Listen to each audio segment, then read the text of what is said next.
Imagine two people walking into the same bank. The first person has spent years saving money. They live below their means. They avoid unnecessary spending. And after years of discipline, they've built a savings account worth $100,000.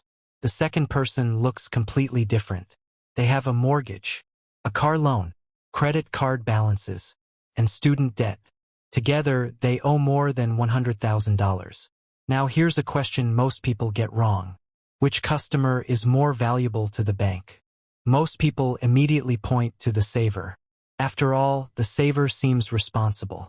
The saver has money. The saver represents financial success. But the truth reveals something surprising about how modern banking actually works. Because while banks appreciate savers, they often earn far more money from borrowers. And understanding why may completely change the way you think about debt, money, and the financial system itself. When most people think about a bank, they imagine a giant vault. Rows of safety deposit boxes. Stacks of money sitting quietly behind thick steel doors. In movies, banks are often shown as giant warehouses for cash. Places that simply protect money.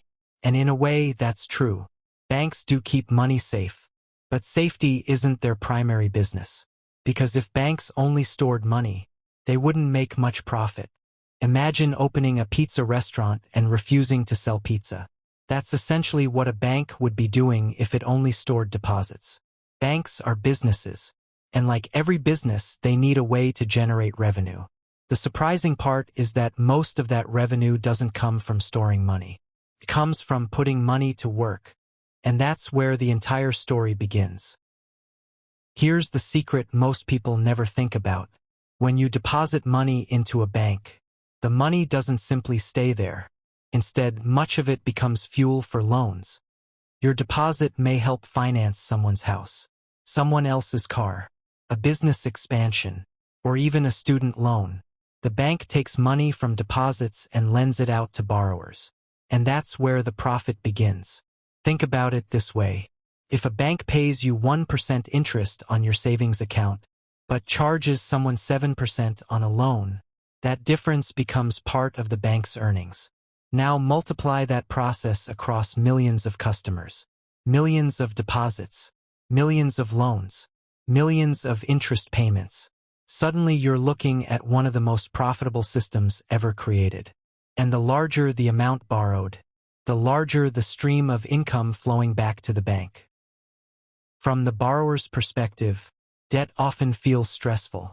Monthly payments, interest charges, deadlines, financial pressure. But from the bank's perspective, debt looks very different. To a bank, debt is a product, and it's one of the most reliable products ever created. Think about a 30-year mortgage. One signature today.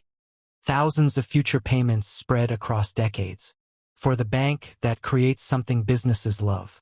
Predictability, predictable income, predictable cash flow, predictable profits. Businesses are willing to pay huge amounts for predictable revenue. And debt creates exactly that. The longer the repayment schedule, the longer income continues flowing. That's why debt isn't simply an accident of the financial system. It's a central feature of the system, and understanding this changes the way you view every loan you've ever signed. If mortgages are valuable, credit cards are often even more profitable, because unlike a mortgage, many credit card balances are constantly changing. People spend, pay some of it back, spend again, and repeat the cycle. For disciplined users, credit cards can be useful tools. But for banks, the most profitable customers are often those who carry balances month after month. Why? Because interest keeps accumulating. Every month that debt remains unpaid, more revenue is generated. Now imagine millions of people carrying balances simultaneously. The numbers become staggering.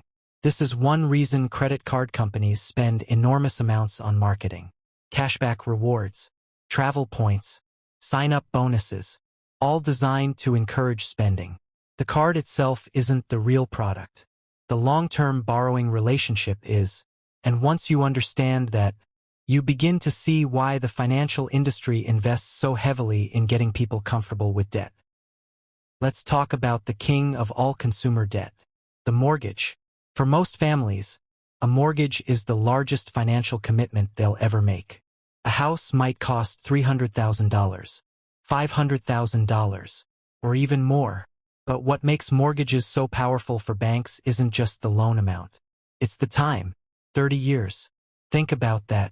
30 years of monthly payments. 30 years of interest. 30 years of predictable income. From the bank's perspective, a mortgage isn't just a loan. It's a long-term cash flow machine. One signed contract can create hundreds of future payments.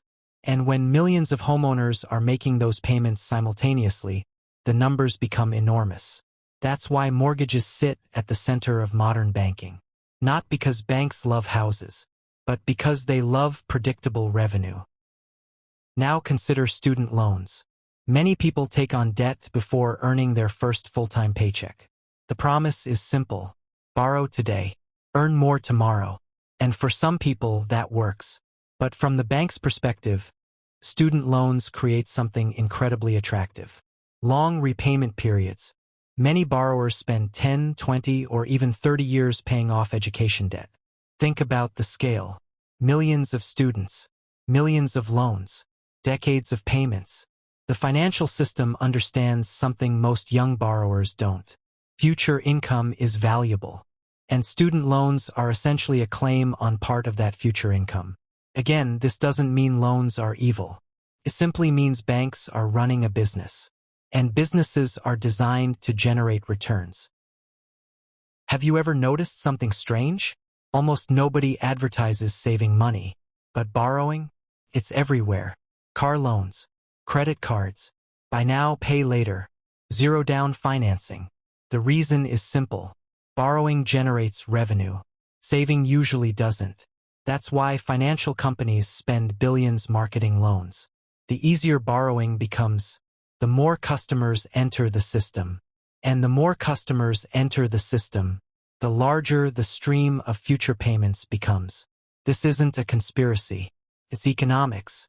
Businesses promote products that make money, and debt happens to be one of the most profitable products ever created. Here's where things become interesting. Not all debt is bad. In fact, some debt can be useful. The difference lies in what the debt buys. Bad debt buys things that lose value. A vacation, luxury purchases, expensive gadgets, items that disappear while the payments remain. Good debt is different. Good debt buys assets. Assets that generate income. Assets that appreciate in value. Assets that produce cash flow. This is one reason wealthy people often use debt differently than everyone else. They focus on acquiring things that can eventually pay for themselves. The average consumer uses debt to consume. Investors often use debt to acquire productive assets. And that distinction changes everything. One of the biggest surprises in personal finance is that many wealthy people use debt regularly. Not because they need money, but because they understand leverage. Imagine buying an income-producing asset. Instead of paying the entire amount upfront, debt allows control of a larger asset with less cash. Of course, leverage increases risk. That's why it requires knowledge and discipline. But when used carefully, leverage can accelerate growth. This is why many successful investors view debt differently than the average person. The average person often fears debt. The investor studies it, learns it, and uses it strategically. The difference isn't debt itself. The difference is understanding. Unfortunately, most people never learn the difference. They borrow for consumption, not production, and that's where the trap begins. Every new payment reduces future financial flexibility.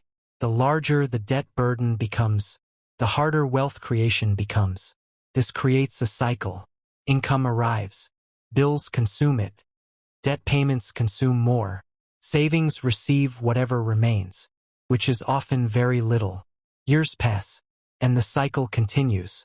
Not because people are lazy, but because they're trapped in a system they don't fully understand. Debt isn't just financial. It's psychological. Monthly payments change behavior. They influence decisions, career choices, stress levels, and future opportunities.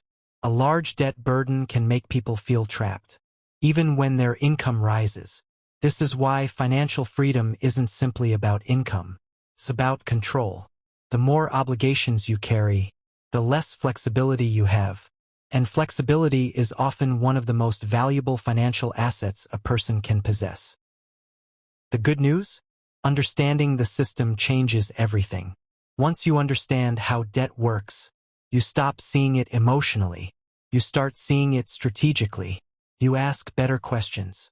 Will this debt help me build wealth? Or will it reduce future freedom?